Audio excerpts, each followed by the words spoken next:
So welcome everybody. My name is April Garrett. Thank you so much for joining us today for our SBB University in partnership with Holy Family Parish at Our Lady of Joy. Thank you so much for being flexible. This was supposed to be a live event as of yesterday, but due to the current suggestions and stay-at-home orders that took place yesterday evening in Allegheny County, we are now doing this virtually. So now you get to see what our faces look like, because you would have seen it with a mask. So now you can see more of us. So I guess there's a silver lining, right? I do want to give you a heads up that this is going to be recorded, but if you are attending, we are going to have your video off. And up on the screen, if you can see it, the topic for today's discussion is going to be home, a retirement community. What is the best option for me? So we're actually going to have two sets of panel experts. And from about now until 1:45, we're going to start with panel one. And then around 1:45, we're going to open it up to any questions and answers that you might have. You can either unmute yourself at that point and you can ask the question, because we have kind of a small group, or you have the option to hover over your screen and you'll see something called chat. If you click on that chat button, there's a way that you can type in your question. So there's two different ways that you can submit questions that to the panelists. Then at 2 o'clock, we're going to start with panel two. And same thing, around 2:45, we're going to open it up for questions and answers.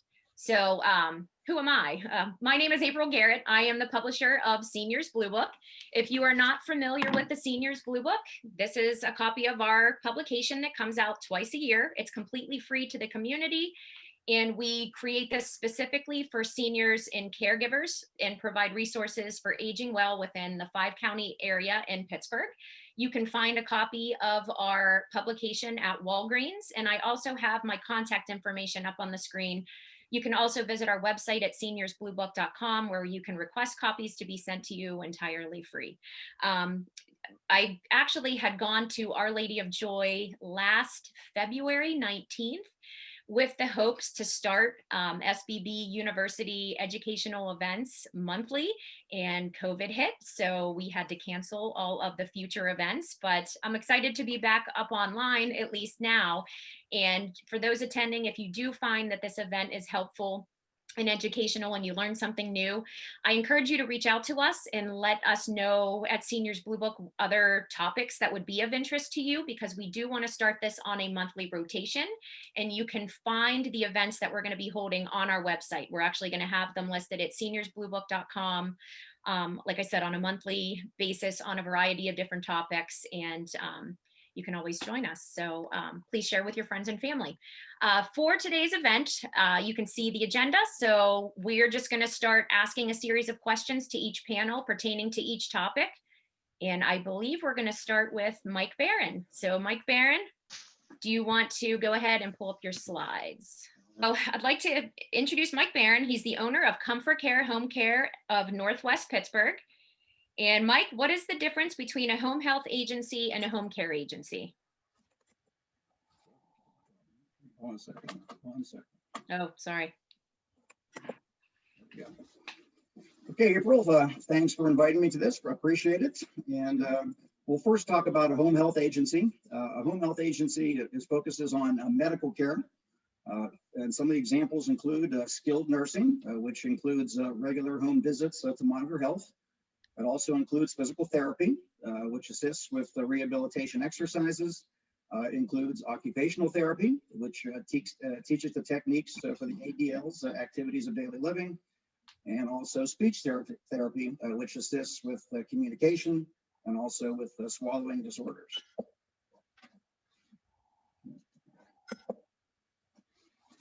Now, we're taking a look at home care, non-medical. These services include companionship, safety supervision, assistance with laundry, shopping, transportation and meals, personal care with bathing, dressing, toileting, ambulation, and transferring. And you can get this both hourly and also as live-in care. And there's two types of home care that's non-medical. You can have a private caregiver or you can use an agency. How do you choose a home care provider? Let's talk about private duty caregivers first. They usually cost less than a home care agency. around $10 to $20 per hour, varies based upon location. The payment is negotiated directly with the caregiver. There are out-of-pocket costs for the client to remember, and long-term care insurance may cover private duty caregiver. The family members manage this, and they pay the independent caregiver directly, and they're responsible for filling out the 1099 employee form for tax purposes. These caregivers are hired through registries, ads, or referrals. They do offer companionship and personal care, and again, it's both hourly and live-in. You can locate a caregiver, a private duty caregiver, from a senior center, from churches or other places of worship. You can do obviously an internet search, and also do a direct mailing to a CNA listing, certified nursing assistants. When you're trying to hire a private duty caregiver, some of the questions you might want to ask before hiring: arrange a meeting and ask these questions. What's their previous work experience? What is their caregiving experience? What's their reason for being a caregiver? And what's their reason for working independently rather than through an agency? Some hiring tips: make sure you rely on instinct as well as research. You can tell a lot just by interviewing somebody. Check several of the caregiver's work references. That's very important. Do a background check on the caregiver's criminal record, on their credit history, and their driving record. The more you know, the better. And ask the caregiver about what their training is, what their qualifications are, and some of their experiences. There are risks to hiring a private duty caregiver. The client is responsible for paying all their taxes for payroll, Social Security, and unemployment. They have to offer workers' compensation if the caregiver is injured on the job. They have to fill in gaps when the caregiver is off if you want to keep them working for you exclusively. Is the caregiver an independent contractor?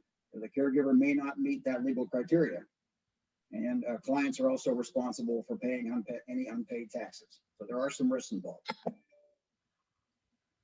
Now, if you use an agency instead, some of the benefits of using a home care agency included the agency overseeing the care and quality. They're responsible for all the caregiver training, taxes, insurance, and all background and drug screenings. They pay the caregiver directly and coordinate reimbursement from all the third-party payers like Medicaid, long-term insurance, etc. The scheduler at the agency will coordinate the client's care, and also the agency will obviously try to ensure the best possible care for the client. Another benefit using an agency: most of them have RNs on staff, registered nurses, and they will do a comprehensive assessment for the client before service starts. This includes a physical and medical assessment, a medical history review, a report on the client's abilities with each ADL and IADL. They get a skin condition check, they get a home safety inspection, they get a fault risk assessment, they get a medication review, and from all that, the nurse will develop a care plan that the aide will use with the client. So how do you find a home care agency? You can look up through the Home Care Association of America. You can look through the National Association for Home Care and Hospice, the website, A Place for Mom.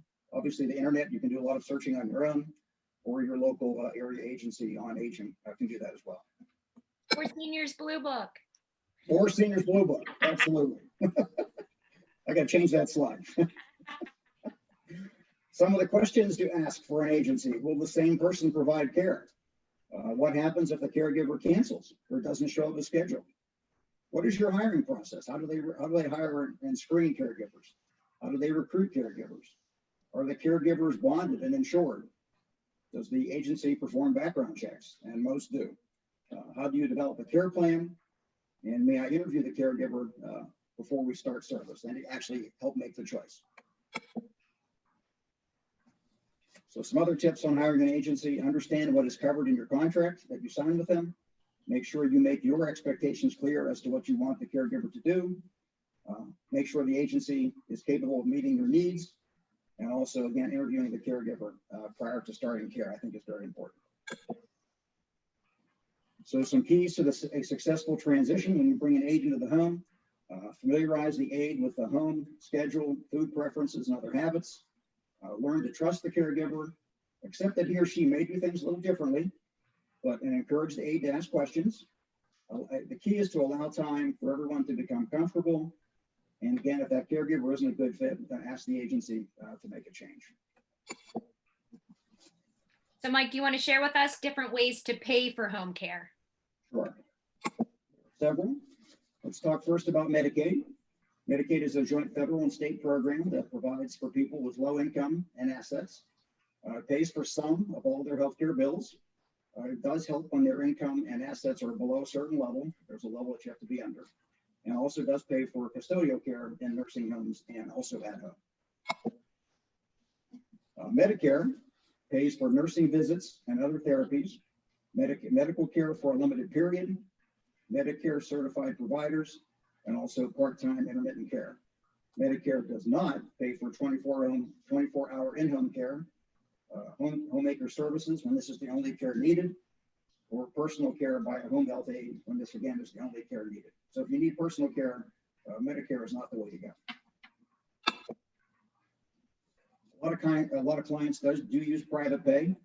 That means the client pays with their personal funds. This includes income from pensions, Social Security, savings, and investments, and other options for private pay include doing a reverse mortgage, life insurance options, and perhaps annuities. Another option is VA, the veterans benefits.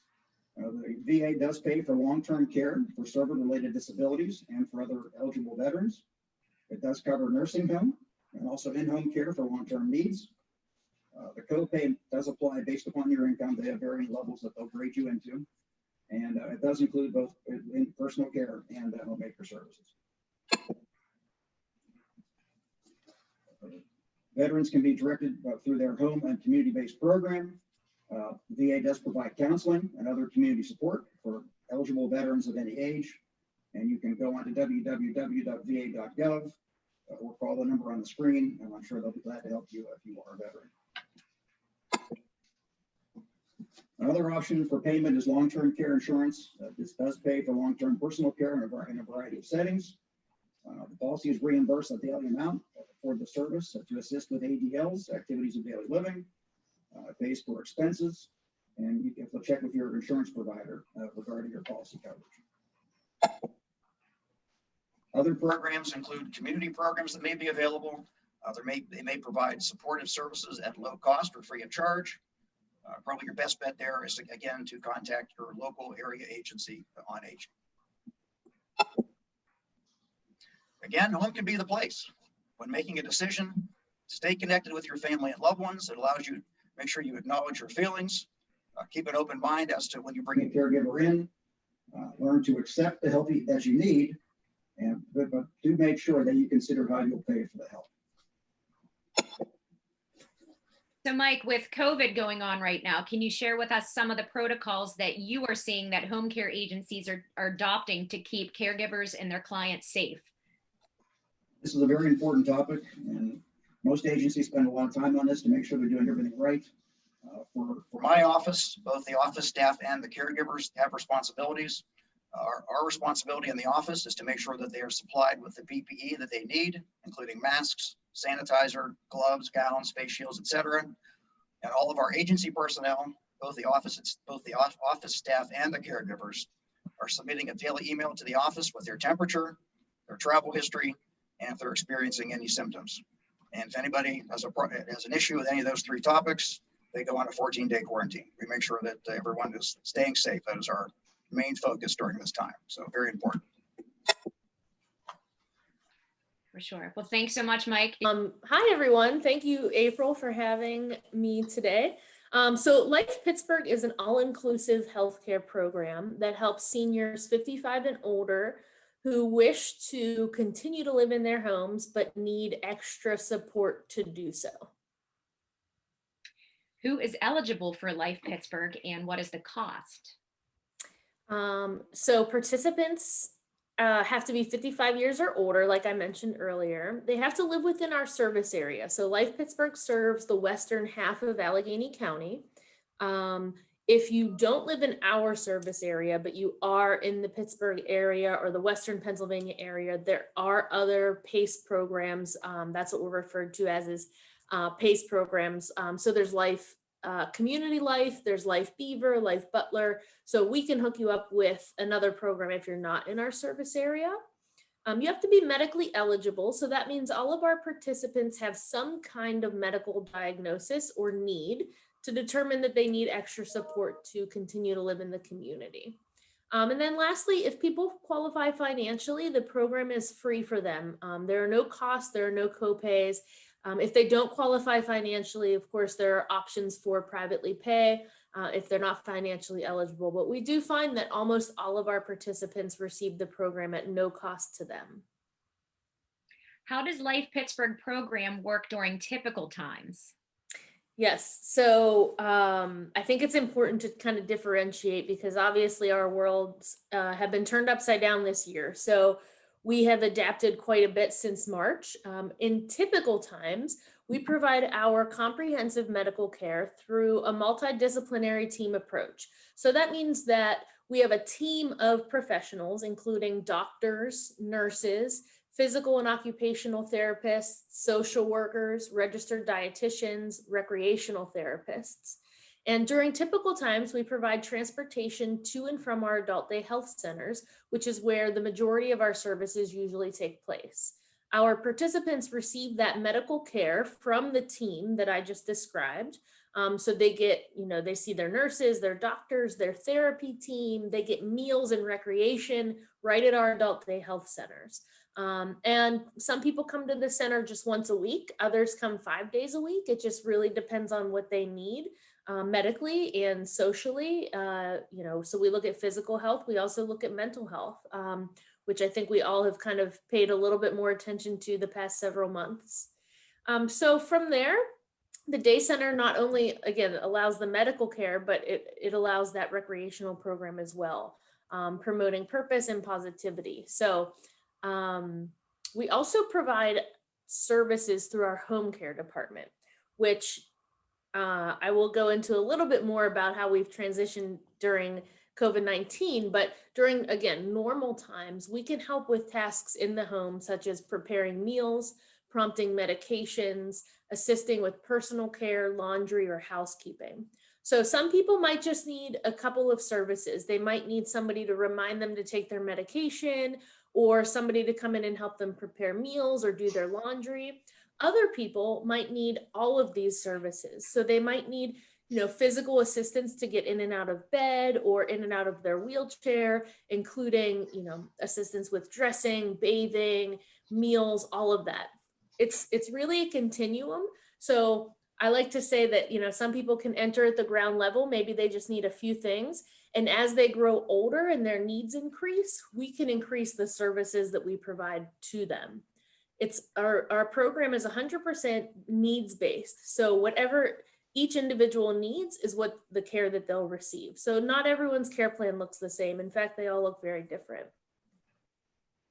So during COVID, can you share with us, are you still open? Are you enrolling individuals right now? How does that look? Yeah, so we actually are still providing care to about 600 participants right now. And we have really kind of turned our program into almost 100% home care based. So every week we are, instead of having participants come into the center to get their services, we're delivering almost 4,000 personal care visits. That's every single week. Over 4,000 meals we're sending out to people's homes, over 450 nursing visits and calls to make sure each participant are safe and healthy. We do screenings, of course, temperature screenings, symptom screenings as well. So our therapy staff have been providing rehabilitation to folks in their homes. Chaplains, social workers, recreational therapists have been visiting and calling participants to ensure that they're staying connected with those that they love and that they care about. The recreational staff have been really putting in a lot of extra effort. If you happen to have Facebook, you can check out our Facebook page. We've been trying to post a lot of the things that our staff have been doing on there, including stay-at-home bingo. We've been sending art projects home with people.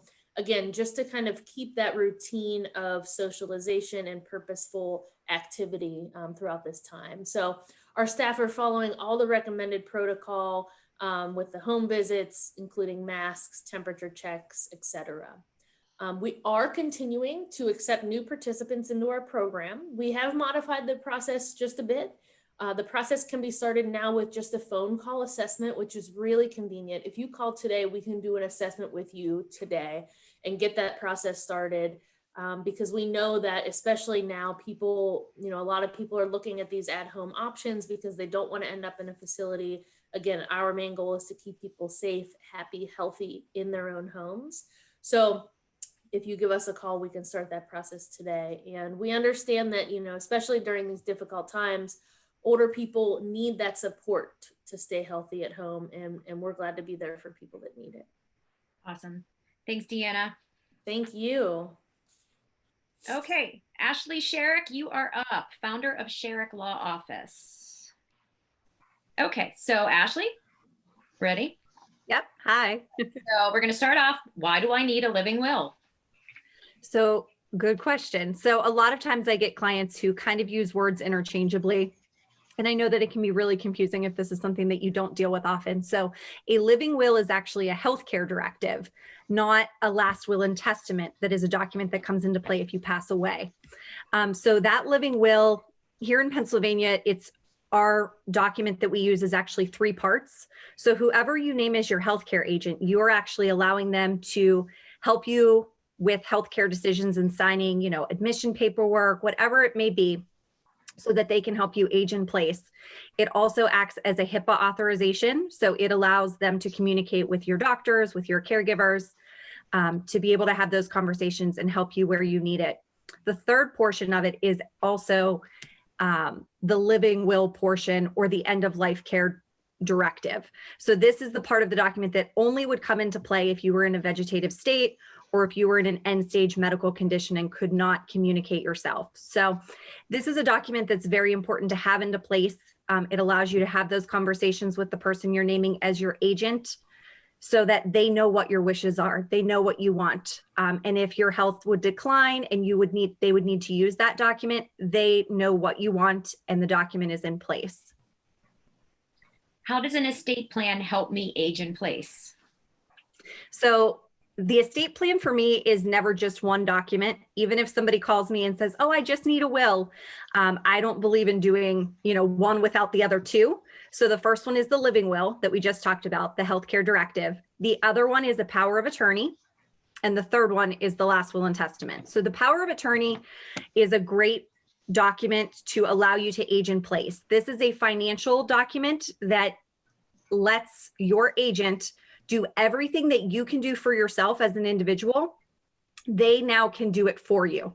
So if you're housebound, or just getting around is hard for you, or, maybe you're hard of hearing and calling to your financial advisor or to your accountant is difficult. These are things that your agent is able to help you with. So this is a lot of power to give to somebody. So it's very important that you name a spouse, a family member, a child, somebody that's close to you, not somebody who just came into your life in the last few years, but somebody that you have known and trusted for a number of years to be able to help you with these things. And this document actually, if you're unsure of who to name, or you really only want them to use it, if something were to happen and you were incapacitated, we also do what's called a springing power of attorney. So this actually, I tell people it springs into action when you need it. So that's the best way to remember kind of what the difference is. So, if you want to stay independent, and you can do those day-to-day, phone calls and trips to the bank, and you don't need help with that kind of stuff, you just want it. If you were to ever become incapacitated, you would want to do the springing power of attorney. So basically, if it needs to come into play, it's there. But again, these are documents, no matter the age of my client, I tell them you are never too young or too old to have these documents in place. If you get to a point where you need to use these documents, it's also too late to sign them and put them into place. So the sooner you can put these things into place, to help you age in place and get the help where you need it so you can continue to do the other things for yourself, the better. Great. How do I protect my assets from taxes? So I get this question a lot. And I usually try to dig a little bit deeper. We live in Pennsylvania, so I try to ask people, what tax are we trying to avoid? So if we're looking to avoid, income tax, gift tax, inheritance tax, estate tax, we've got a lot of taxes. So the big one that people usually think that an estate plan will avoid is inheritance tax. So this is a state-specific tax in Pennsylvania. And unfortunately, there are very limited estate planning tools we can use to avoid inheritance tax. At the end of the day, Pennsylvania wants, their cut of your estate, and they will take inheritance tax. There is no threshold amount, for this tax to kick in. It's based on the net value of your assets for the estate. So, we can deduct off funeral costs and medical expenses and, any debt that maybe existed, before you passed.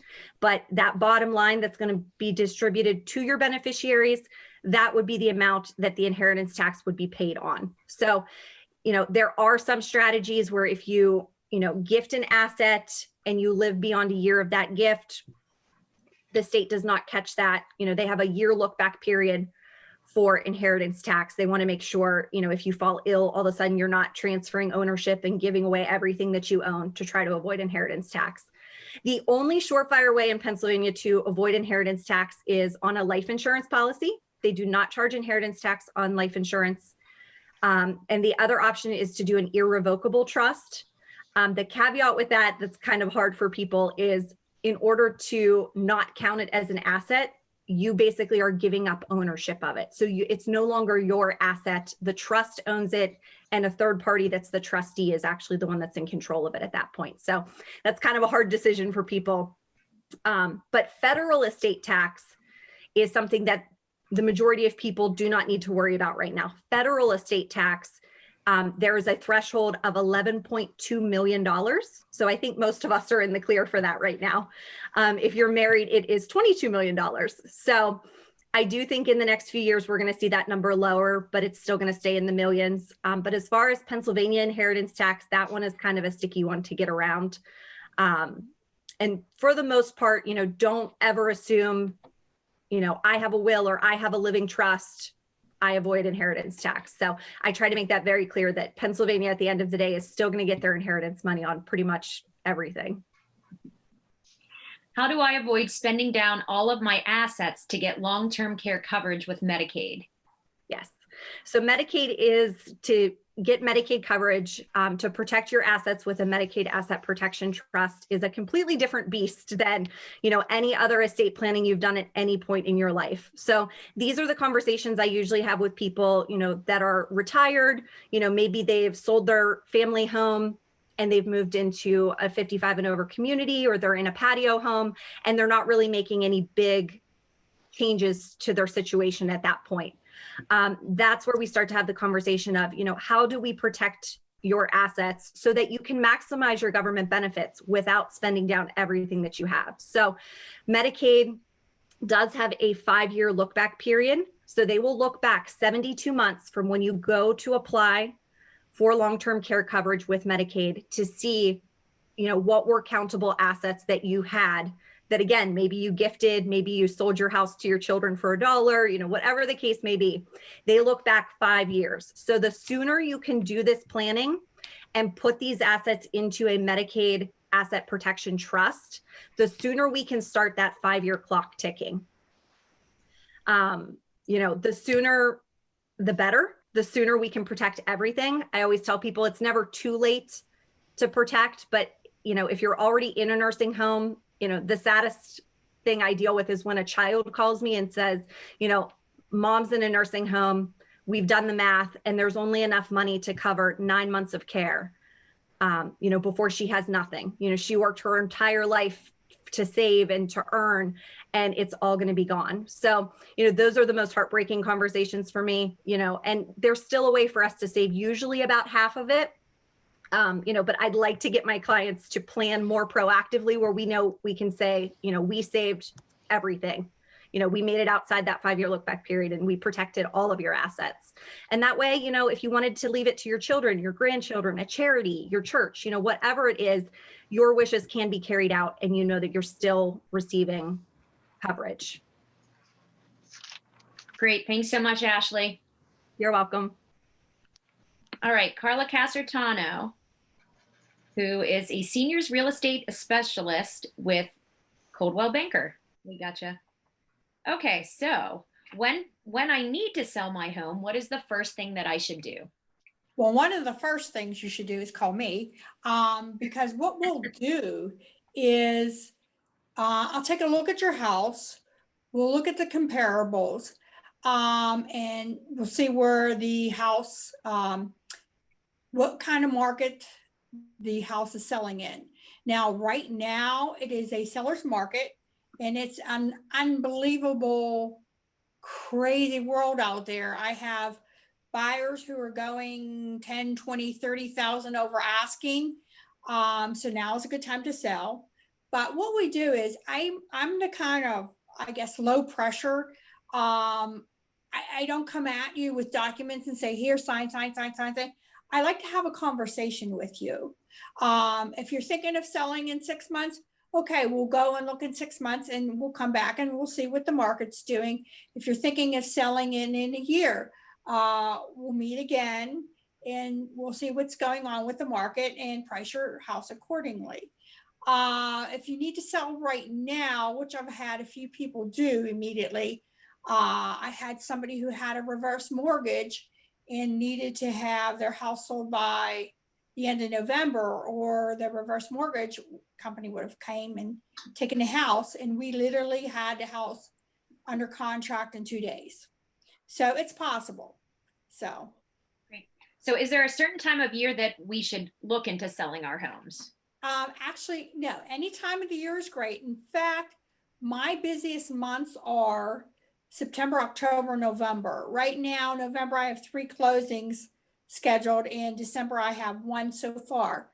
But the thing is, you want your house to stand out.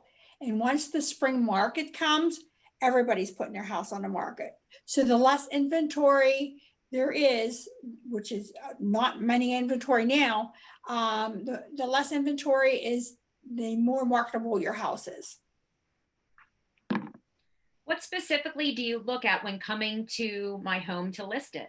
Okay, a couple of things we look at. Like I said, we have I call it a pre-listing presentation, where we sit down and we talk about when you need to move, or you're going to move somewhere else, and things like that. I'm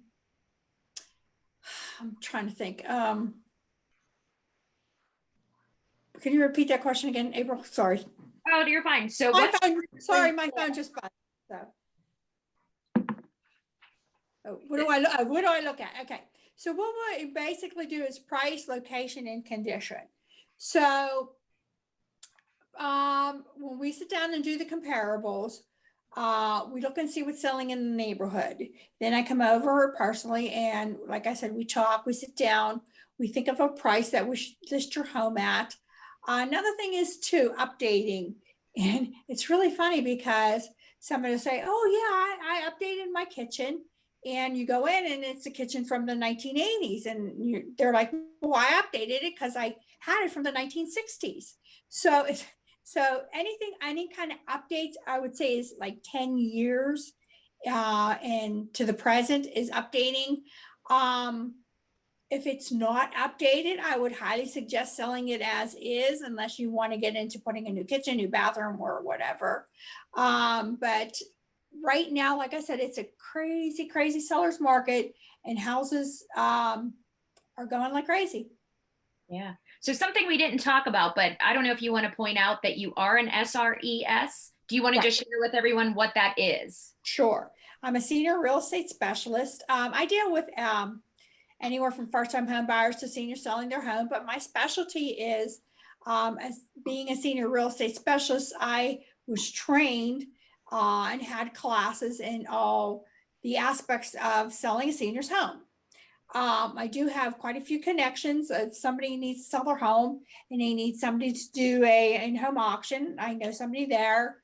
If somebody needs a total haul out, say they were a hoarder, I know somebody from there. If somebody needs to come in and just organize a few things, I know somebody that can do that for you. So there's a lot of resources that I have being a senior real estate specialist. Not only in that aspect, but financial aspects. I can recommend somebody and legal and things like that. I can recommend people, but I guess it's a special training that we receive to, I guess, to comfort the people. If it's not the seniors, it might be an estate, it could be their family. I just had a closing today that it was an estate, and the two sisters were having a really hard time at closing. And so it's kind of learning how to help those people. Great. Thanks so much. You're welcome.